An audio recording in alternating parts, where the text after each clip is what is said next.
እየተከታተላችሁ የምትገኙት በቀጥታ እየተላለፈ የሚገኘውን የሐሙስ እኩለ ቀን አሚኮ አቦል ዜናችንን ነው ተመልካቾች። በዚሁ የምናልፈው ወደ ቢዝነስ መረጃዎቻችን ይሆናል። መረጃዎችን ሊያደርሰን ደግሞ ነጻነት ደጉ እዚህ ስቱዲዮ እየጠበቀን ይገኛል። ነጻነት በድጋሚ ሰላም ብያለሁ። ወደ መረጃዎች ማለፍ ትችላለህ። አመሰግናለሁ ተሾመ። ተመልካቾቻችን እንደምንላችሁ ሊት ስዊች የቢዝነስ ዘገባ ስፖንሰራችን ነው። መልእክቱን ተከታትለን እንመለስ።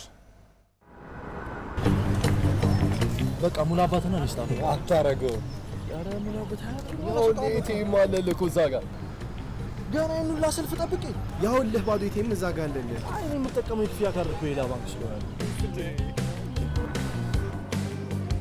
ደሞዝ ገብቶና ከፋያችን ይሳል። ዛሬማ ከፋይ አንተ ነህ። ባንክ በቂ ገንዘብ አለሽ ፖስት ማሽን አለ ወይ ከፋ የዚህ ባንክ ክፍያ ካርድ አታስኩት ሰበበኝ። ኧረ እባክህ ተው። ሁሉም የክፍያ ካርድ በሁሉም ፖስት ማሽን ላይ ይሰራል።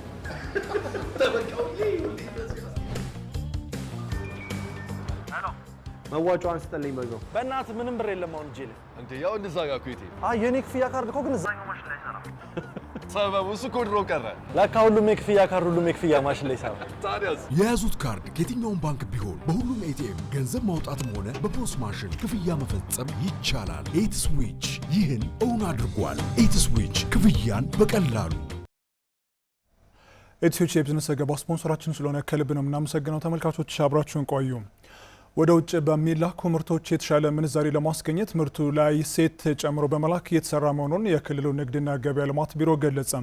የሀገር ውስጥ ግብይቱም የተረጋጋ እንዲሆን በትኩረት እየተሰራ መሆኑም ተጠቁሟል። ትዝታ መኮንን የአማራ ክልል ንግድና ገበያ ልማት ቢሮ የሀገር ውስጥ ግብይቱ የተረጋጋ እንዲሆን የገበያ ስርዓቱም ዘመናዊ እንዲሆንና ህገወጥ አሰራሩም ስርዓት እንዲይዝ የተለያዩ ተግባራትን እየፈጸመ ይገኛል። የቢሮ ምክትል ኃላፊ ወይዘሮ አትክልት ሀሳቤ እንደገለጹት የገበያ አቅርቦቱ በፋይናንስ እንዲደገፍ ከሸማቾችና ከህብረት ስራ ማህበራት ጋር በጥምረት እየተሰራ መሆኑን ተናግረዋል። አቅርቦት በፋይናንስ እንዲደገፍ የማድረግ ስራዎችን ስንሰራ ከርመናል። ይሄ ከህብረት ስራ ማህበራት ከሸማች ጋር ተያይዞ የሰራ ነው ስራ ነው። ይሄ ስራ ከ1.56 ቢሊዮን ብር በላይ የተዘዋሪ ብድር ከወለድ ነጻ የሆነ ለሸማች ህብረት ስራ ማህበርና ለዩኒዮኖች አቅርበን ምርት በተሻለ ሁኔታ ምርት ካለበት ወደ ሌለበት እንዲንቀሳቀስና የአቅርቦትና የፍላጎት ጉዳዩ እንዲጣጣም ያደረግንበት በርካታ ስራ የሰራንበት 9 ወር ነው ብለን መውሰድ እንችላለን። በሀገር ውስጥ ግብይቱ ለአምራች ኢንዱስትሪው ግብአት በሰፊው እንዲቀርብ የምርት ትስስር ላይ በትኩረት እየተሰራ መሆኑንም ወይዘሮ አትክልት ሀሳቤ ተናግረዋል። አምራች ኢንዱስትሪዎች በተመረጡ 5 ኮሞዲቲዎች ወይም የሰብል አይነቶች የሰሊጥ፣ የአኩሪ አተር፣ የበቆሎ፣ የስንዴና የቢራ ገብስ አቅርቦት እንዲኖራቸው በማድረግ ከ100% በላይ ነው ያሳካ ነው። ይህም በማድረጋችን አምራች ኢንዱስትሪው ለሀገር ውስጥ የገበያ ማረጋጋት ስራው ከፍተኛ ሚና እየተጫወተ ነው የሚገኘው። በተለይ የዘይት ፋክተሪዎቻችን የዱቄት፣ የፓስታ፣ የመኮረኒ ማንሳት እንችላለን።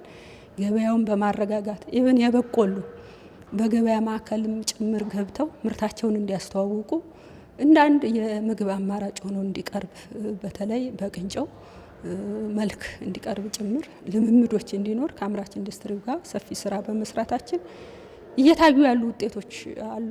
የሀገር ውስጥ ግብይቱ የተረጋጋ እንዲሆን እየተሰራ ቢሆንም በተጨማሪ የዶላር ምንዛሬን ለማሳደግ ምርቶች ወደ ውጭ በቀጥታ እየተላኩ ቢሆንም አምራች ኢንዱስትሪው ጥሬ ዕቃውን በመጠቀም እሴት ጨምሮ ወደ ውጭ ሀገር የመላክ ስራው እየተከናወነ መሆኑንም ወይዘሮ አትክልት ሀሳቤ ጠቁመዋል። ውጭ ንግዱ ላይም እንደ ክልል በተመረጡ 3 ጉዳዮች ላይ እንደ ቢሮ እንሰራለን። የቅባት፣ የጥራጥሬና የእንስሳት ምርቶችን ወደ ውጭ ገበያ እንዲላኩ እያደረግን ነው። በተለይ የቅባትና የጥራጥሬ ሰብሎች በጥሬው የሚሄዱ ነገሮችን ቁጥርን ቀንስ በሚል አምራች ኢንዱስትሪው ላይ የምንሰራው ትስስር ታሳቢ ተደርጎ በተለይ አሁን አኩሪ በጥሬው መውጣት የለበትም ወደሚል ሁሉ እየደረስን ነው። ለምንድነው አምራች ኢንዱስትሪዎች ጥሬውን ተጠቅመው ይሄ ባይ ፕሮዳክቱ ብለን የምንጠራው ተረፈ ምርቱ እንደገና ኤክስፖርት ኬኩ ማለት ነው።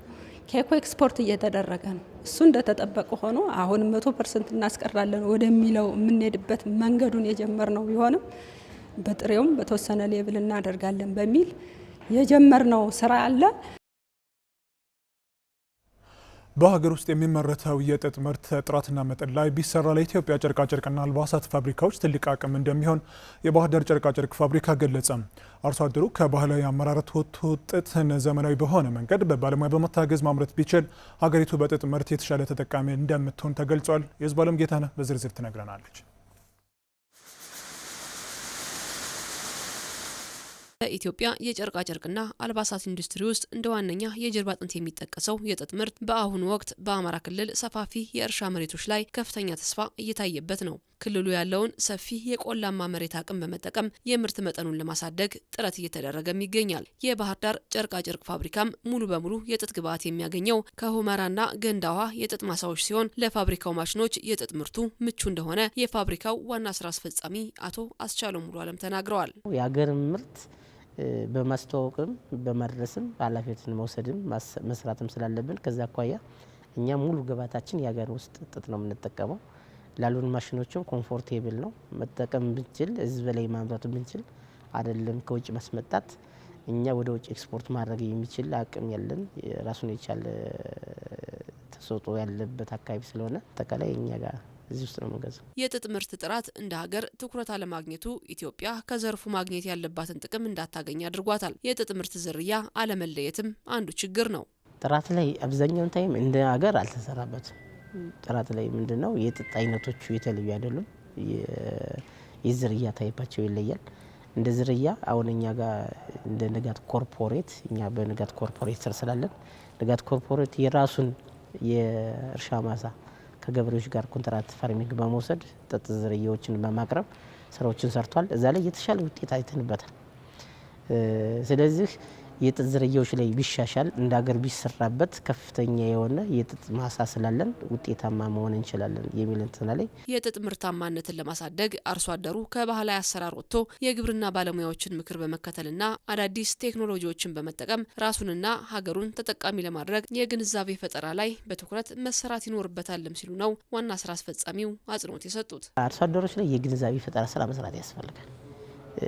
ግብርና ተኮር ማድረግ ያስፈልጋል። ገበሬዎቹ ሲያመርቱ ጥጡ ኳሊቲ ላይ ያን ያክል አቴንሽናል ላይ ያደርጉ ይችላሉ፣ ያን ያክል ላይ ጨነቀው ይችላሉና እንደ መንግስትም አንዱ ትልቁ ሴክተር ነው። እዚህ ላይ ይህን ኃላፊነት በመውሰድ ባለሙያ ስምሪት በማድረግ በመስኩ የሰለጠኑ ባለሙያዎች በማሰማራት ገበሬዎች ድረስ ወርዶ ስለ ጥራት ያለውን ነገር ክትትል በማድረግ ምርጥ ዘሮችን በመጠቀም ጥራትን ማሻሻል ይቻላል ብዬ አምናለሁ። አሁን ኢንዱስትሪዎችም እየሰፉ ነው፣ ከዚህ በላይ እያደጉ ስለሆነ ብዙ ጥጦችን ይፈለጋል። ኳሊቲውን በዛው ልክ ማድረግ እንዳለበት አምናለሁ። ጥጥ ለሀገር በቀል ኢኮኖሚው የሚጠበቅበትን ፋይዳ እንዲያበረክት አምራቹ ለጥራት የሚሰጠው ትኩረት ቀዳሚ ተግባር ሊሆን እንደሚገባም ነው የተገለጸው።